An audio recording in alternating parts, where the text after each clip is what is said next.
So a quick overview of another milsurp that's coming into the country as of late.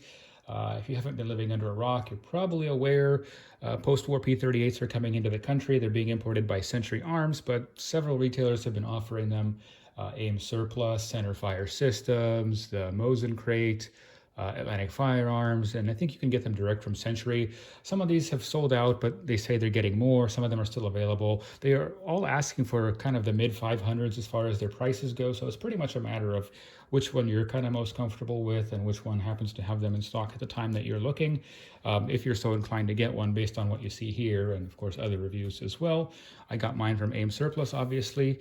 It doesn't ship with anything extra. They were very, very quick to ship, though. It was out the door within 24 hours.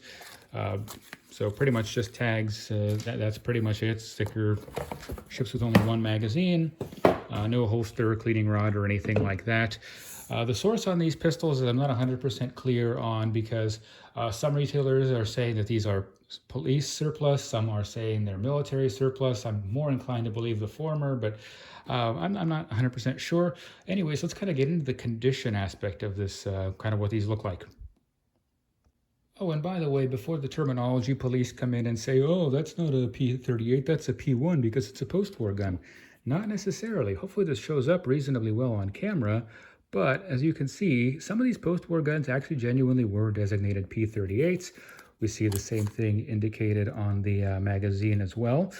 So some post-war guns genuinely did bear that designation. As far as which ones and why, the channel Mishiko, he has kind of it's nearly an hour long actually, this video, detailing kind of the design, evolution, and production of the post-war P38s. And so anything in there that you want to know, odds are it's in that video, so go ahead and check that out. As far as the condition stuff goes here, so they put the import mark, hopefully, I don't know if it's showing up that well on camera or if I can get it to focus on that narrowest spot, but it's on the underside of the slide right here. So that's kind of nice and discreet. We do see a considerable amount of finish loss. For example, we got some wear here on the grip as well. We definitely see some holster wear towards the muzzle end. Hopefully I can get that to focus. It's kind of fighting me on that, but oh well. Just take my word for it. There's finish wear here towards the muzzle end. So this gun was definitely carried a lot. The grip shows a considerable amount of wear as well, but not too terrible. This what looks like a crack here. I don't know if it's showing up either, but it's really more of a scratch. I don't know that these grips need to be replaced. The production date on this one, by the way, is 9 of 1960. The magazine has a production date. I don't know if that's going to show up either, but let's see. Come on. Well, that's as good as it's going to get. 2 of 1960. So in any case, these are all kind of early 60s guns from what I've seen so far. There could be some later ones in there. I've only seen like maybe 2 or 3 other reviews.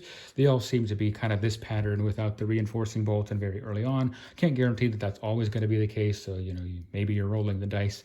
But it really, overall condition seems really quite, you know, acceptable. I'd rate this as good.